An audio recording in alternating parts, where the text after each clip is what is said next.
Kalian pernah ngebayangin gak ya, ada pengurus apartemen di Bandung naikin iuran apartemennya sampai 50%, tapi liftnya pada mati.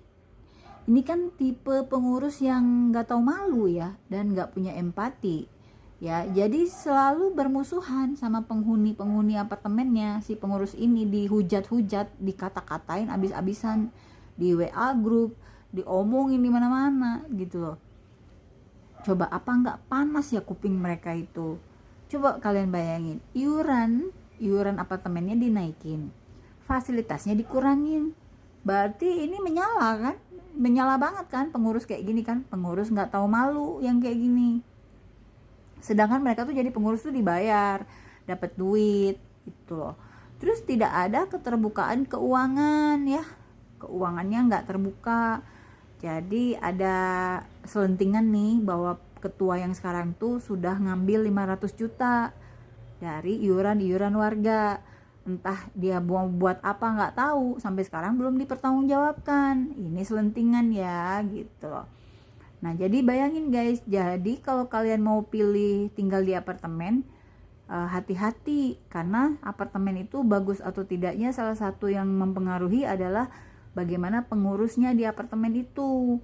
Bisa jadi ya, kamu lagi pup ya di toilet, tiba-tiba kepala kamu ditetesin air dari buangan unit yang di atas kamu, dan itu pas saat dilaporin baru dibenerin tuh sebulan kemudian. Jadi sebulan itu kalian harus dipasangin plastik kamar mandinya gitu, airnya netes-netes dari atas tuh, penanganannya lama banget. Nah, yang hal-hal kayak ginilah yang membuat warga-warga di apartemen ini tuh marah ya sama pengurusnya. Ini pengurusnya emang bener-bener gak ngerti lagi deh, kayaknya cuma pengen ngincer duitnya aja gitu loh, bukan bener-bener mau melayanin penghuni-penghuni yang sudah bayar mereka tiap bulan gitu loh. Jadi kita itu makin lama makin naik gitu iurannya, tapi makin lama makin jelek, apartemennya makin kumuh, makin burak gitu ya, makin gak jelas, makin gak karu-karuanan. Terus pelayanan jelek ya, kalau ada apa-apa susah, terus kotor.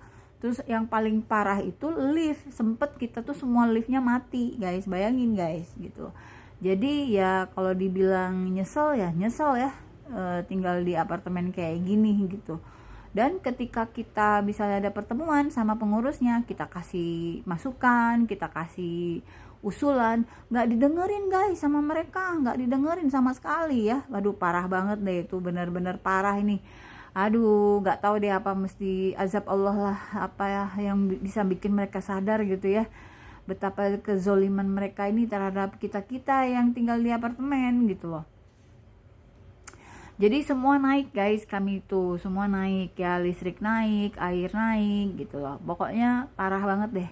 Sempet sampai ada bapak-bapak tuh yang ngomong gini, sampai mohon-mohon dia sama pengurus yang ini tuh, yang bejat ini gitu ya, sampai dia bilang, saya tuh investasi beli ini 2 tahun yang lalu, tapi pak jangan sekarang ini katanya, jangankan saya mau jual modal, dia bilang jual rugi aja susah pak, jadi tolonglah pak, mohon ya, saya mohon diperbaiki. Nggak didengerin guys, nggak didengerin. Ada satu ibu-ibu yang komplain tentang yaitu kebocoran unit kayak gitu ya, penanganannya lama banget gitu.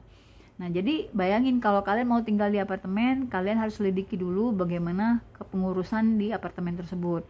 Karena kamu tinggal di apartemen, kamu bagus apartemen, misalnya unit kamu, kamar kamu bagus, tapi kamu harus naik tangga darurat karena nggak ada lift yang jalan, kan sama aja bohong. Jadi apartemen kamu juga nggak akan laku untuk disewain ke orang-orang, dan orang-orang yang udah nyewa juga pasti sudah jerak semua, kapok semua gitu loh.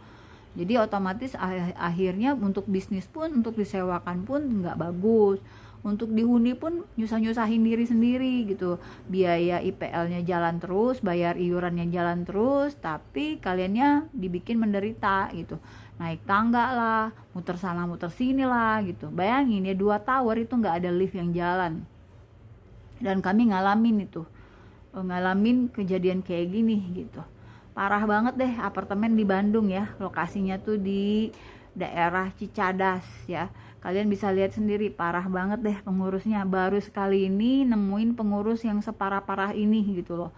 Aku nggak sebutin ya apartemennya apa, kalian cari sendiri. Tapi yang pasti ini pengurus yang paling sombong, arogan banget, nggak mau dengerin omongan orang, nggak mau dapet kritik dan masukan, nggak mau maunya dia aja, dan tidak ada keterbukaan keuangan, ya kan. Duit 500 juta nggak tahu dibuat apa, sampai sekarang nggak ada laporannya, nggak ada pertanggungjawabannya gitu. Jadi kebayang nggak ya guys, bener kata Rasulullah tuh, jangan kasih satu jabatan ke orang yang begitu menginginkan jabatan itu, karena pasti ada sesuatu di balik itu. Kenapa dia menginginkan banget jadi ketua pengurus di sini gitu kan? Karena ada sesuatu yang dia incar gitu loh. Kayak gitulah guys, kurang lebih. Ini curhat aja sih, curhat. Nggak nyebutin nama, nggak nyebutin lokasinya. Jadi ya ini cuma sekedar cerita, tapi ini kisah nyata semua yang kita alamin gitu ya. Jadi sekarang itu warga itu emang bener-bener kompak, udah marah semua. Yang tadinya udah adem ayem bodo amat, sekarang mulai bangkit kemarahannya semua guys, semua marah gitu loh. Bener-bener parah banget di sini. Begitulah ceritanya. Jadi kalau orang kan enak ya, kalau dia nggak tinggal di sini, nggak ngerasain gitu, nunggu lift sampai setengah jam gitu, sampai ngantri-ngantri kayak orang ngantri sembako karena lift yang jalan cuma satu gitu ya. Wah, itu kebayang nggak kalian, satu lift itu kapasitasnya misalnya cuma 9 orang, itu bisa jadi 15 orang kayak gitu-gitu. Itu terjadi guys, ini terjadi di salah satu apartemen di Bandung, di tengah kota Bandung gitu. Ini parah banget pengurus. Jadi aku ngerasa selama aku tinggal di sini baru sekali ini dapat pengurus yang bener-bener nauzubillah min zalik gitu lah. Bener-bener yang aduh, gak tahu lagi deh mesti ngomong apa. Kita kan nggak terlalu peduli ya sebenarnya, yang penting fasilitas umum seperti lift itu kan sangat primer ya, itu kan sangat penting ya, karena kan kita tinggal di lantai atas tuh perlu lift. Kebayang nggak kalau kalian misalnya naik sampai 15 lantai, 20 lantai, terus naik tangga, kebayang nggak kalian? Ya kan? Ya kalau kuat naik tangga, kalau nggak kuat gimana?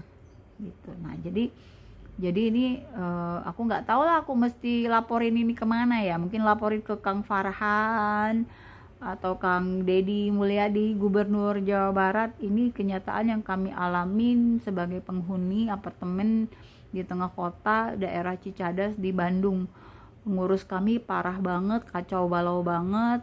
Fasilitas kami sangat-sangat tidak bagus, sangat buruk. Tapi iuran kami dinaikkan sampai 50% gitu. Jadi benar-benar ini kejahatan luar biasa yang sudah kami alami sebagai penghuni di apartemen ini gitu loh. Mungkin harus lapor Kang Deddy Mulyadi atau Kang Farhan, Wali Kota Bandung. Ini parah banget guys. Dan hari ini ada pertemuan, mudah-mudahan warga bisa bersuara lah gitu. Soalnya kadang orang tuh nggak mau ribut ya kan, karena ini ketuanya main ancam guys. Kalau kita kritik dia pun dia nggak terima, dia main ancam dan main fitnah. Luar biasa ini orang ini, satu ini bener-bener luar biasa. Satu tim pengurus ini parah banget, parah banget ya dek ya. Tinggal di sini tuh dek ya, pusing mami ya dek ya. Iuran kita jalan terus, naik terus, tapi lift kita nggak jalan gitu. Aduh parah banget guys. Kotornya nggak dicet-cet gitu ya. Pokoknya udah kayak apalah gitu. Apartemen ini tuh udah parah banget deh. Makanya pas kemarin ada murid aku yang mau liburan ke Bandung, terus bilang jangan ke Bandung, jangan nginep sini. Lagi parah banget, liftnya lagi nggak jalan. Kebayangkan kalau anak-anak kecil disuruh naik tangga sampai 15 tangga, gila gitu loh. Kayak gitulah guys, ini fakta, ini yang kami alami sebagai warga salah satu apartemen di Bandung yang pengurusnya tidak amanah sama sekali, benar-benar tidak mau dengar masukan, sangat arogan, sangat sombong, dan mau-maunya dia aja gitulah guys. Coba tolong sampaikan ini ke Kang Farhan atau ke Kang Deddy Mulyadi deh.